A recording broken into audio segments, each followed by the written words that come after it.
Hello, BookTube, and welcome back. Well, folks, I am going to do another one of my book reviews. As always, when I say book reviews, they're more my humble opinion, thinly disguised as fact. And I also like to keep these videos under 10 minutes to give me a sense of structure, so I'm not going on for ages. Anyway, put that to one side. What have I read? This is a non-fiction book, and it's called The Asteroid Hunter. This is by Dante Lauretta. It's about 300 pages long, and it was published last year, I believe. And it's a sort of sciencey slash memoir book. Now, this book is about the probe that we sent. The mission was called Osiris Rex. And I believe the Osiris is the Egyptian god of agriculture and afterlife and how things, came to be. That's why the mission was called Osiris Rex, because this whole mission is, trying to discover, how, add to our knowledge of how the solar system came about. And it was about landing a probe onto an asteroid, getting this couple of samples, and then coming back to Earth. And that's the sciencey part of it. It's also a memoir of the author. So Dante Lauretta, his beginnings, like a backseat scientist, all the way to leading the mission. So this is very much a insider's look of the actual NASA mission, the inner workings, how they actually got the funding to do this. It talks about all the challenges, not just monetary wise. It talks about the engineerings, the planning, the simulations that they had to go through to land on Bennu, the comet. And I really love the way he managed to blend this memoir and science. I was about to say science fiction, science non-fiction. Say science book, science book together. It really has weaved a great narrative behind this. Because one of my favorite parts of not just this book but science in general is overcoming obstacles, and you get this in spades in this book of how another problem's coming up. Okay, yeah, it's get everybody together.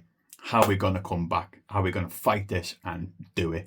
And you get that over and over again in this book. And that's the part of science I really love, of getting all these really intelligent people, and how we're gonna, how we're gonna land this probe.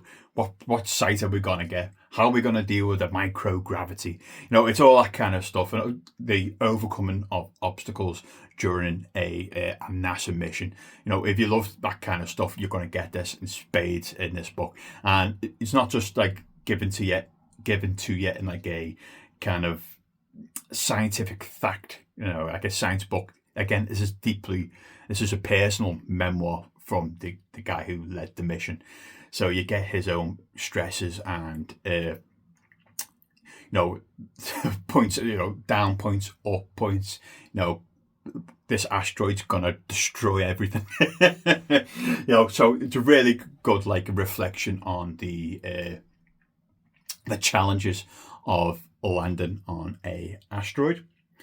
It also, reflects on, a lot on this will help with planetary science. The potential hazards of asteroids to the Earth. As I said, it's a really he's done a really great job of blend, because that's the structure of this book is it starts off with a bit of backstory about himself, and then getting into physics, and then eventually becoming his friends along the way, and then we meet climbing up the ladder to eventually leading the mission. So it's that it's underscoring is the determination of making this mission happen, even if it kills him. It's again, it's that struggle, and it's the human drive to, because like of all things, Dante's not doing it for money. He's really doing it for to gain a deeper understanding of how the solar system came about, how physics, a deeper understanding of knowledge of the universe. And this is really where this book is coming from. So it's a fascinating blend of a memoir with a science novel. The writing style is very engaging. Again, it's very personable.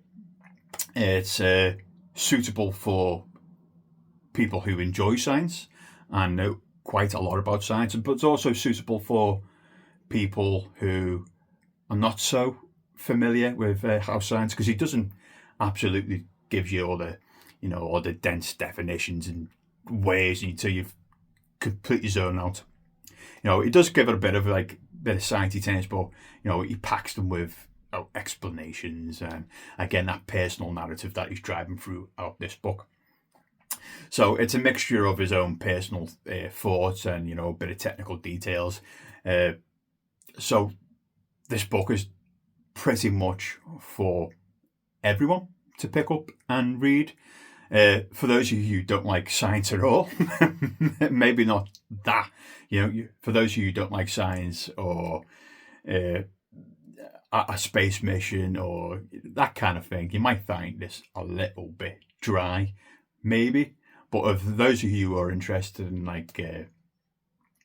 again, science, human determination to get things done, you will like this book. I think this book is fantastic for that reason, for the fine blend of narrative, purpose, along with the science that provide the backbone of this book.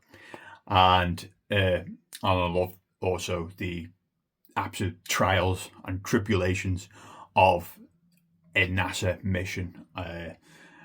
Again, this is not just a journalist looking from the outside and just interviewing people. This is coming from inside the house. The phone call's coming from inside the house, from a guy who's actually leading the space mission. There's also some really his friend dies, and the guy who's going to lead the mission, his friend dies. So there's all a somber parts of the book as well, and condolences and getting over that, and then putting your head down and then working through to get this sample back to Earth, and all the button heads of the different departments in a space mission. You're really going to get that in this book, and he can be quite funny throughout the book. He's got a sense of humour, and again, if you're interested in space, if you're interested in project management, this is pretty much a project management book, or just interested in learning about how we as a species, I'm going to rob this for everyone now, how we as a species managed to land a probe on an asteroid and move an asteroid and then get those samples back to Earth from an insider perspective. Pick this book up because it really is a great book. It is a fantastic book, and it might be up there for my best non-fiction reads that I've read this year. And that's it, folks. I will speak to you soon. Bye, BookTube.